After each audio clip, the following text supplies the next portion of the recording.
This next session is a group session, and pretty unlikely group. Yeah, come in. Well, thank you guys for coming today. The topic of discussion is from 1917 to 1945, I believe, and we are discussing how you guys were used in the military during that time in World War I and World War II, and how you guys were in the military, you guys were working real hard, and then slowly but surely over time, you guys were replaced by machinery, okay? So first, I'd like to hear from Jeremy. Yes, I was a messenger pigeon, meaning that I would transfer letters from high-ranking military official to the other. And I would basically just fly there. I would just dodge all the geological disadvantages of war, and then I would give them the message. But eventually, as people started to realize that I was giving them these messages, I started to be hunted down. And once I even completed a mission with a bullet in my breast, giving me the Croix de Guerriere. But eventually, my job started getting taken over by radios. Now, these radios were way faster than us. They would send messages instantly. But you had to set up the towers and the machinery to get these messages across this vast distance. But people started to infiltrate these messages, leading to mass breakouts of information. And I thought that, well, why don't they just use us?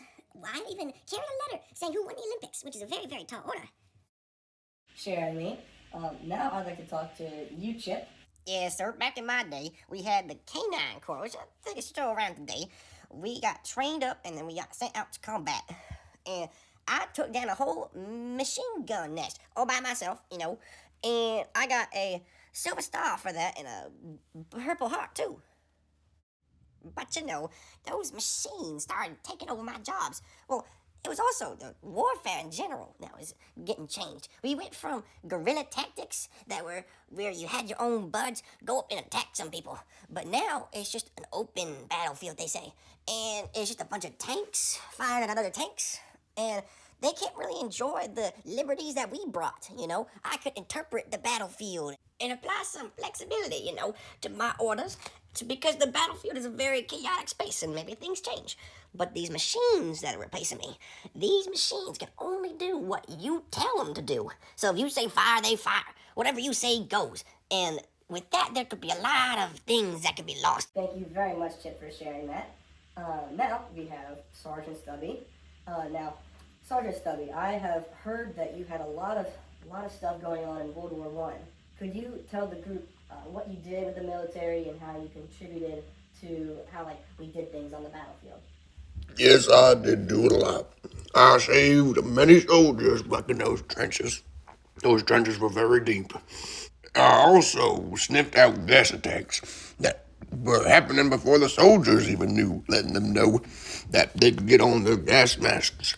And I saved many, many, many lives with these techniques.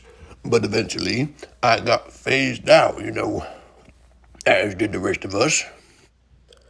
And eventually, machines and tanks just started to rid the battlefield. It was basic littering, I thought. We went from me taking and giving some orders out to people, trying to save them, to having just all focus on efficiency and how much power we could send at an opponent with the least amount of time given.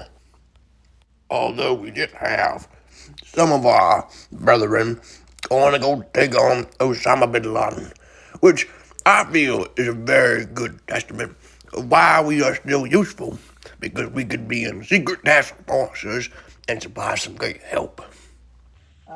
Now we have our final client, Valor. I would like for you to go on and tell us about how you use what you do, because it's pretty obvious that you guys have been very, very helpful in just moving people and things for many, many centuries. So could you just first touch on what you did in World War I? Yes, sir. We've been used for many, many centuries. But I feel that we've gotten the shorthand strictly in these recent years, because we've been treated pretty well, except for when they really needed us. I'll touch on that in just a second. We were the main forces that were supplying movement of equipment and people. But we were used a little bit too much. A lot of my brethren have been dying. A lot of them died from exhaustion, mostly. But ever since 1941, we've been replaced by the Willie Jeep. This Willie Jeep would be basically an armored version of us and take people around with its 4 wheels looking all shiny and stuff.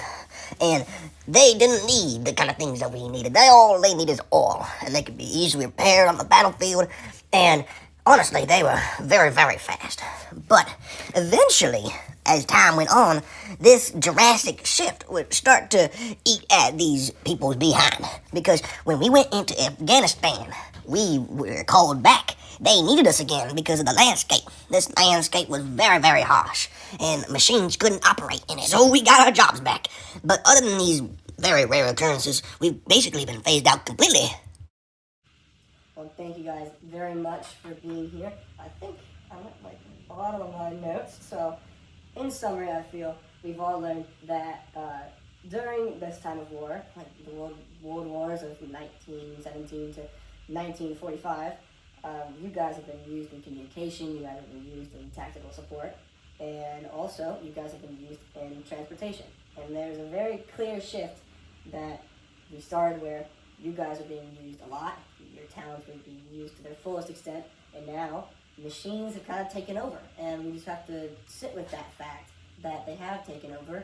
And but we do have situations like in Valor's case, like in Afghanistan, that we can be used sometimes. And we shouldn't hope on that fact that we are going to be used, but I think we will need to at least sit with that there is a possibility that we can be used. So, thank you guys again for coming. The door is on your right. Done.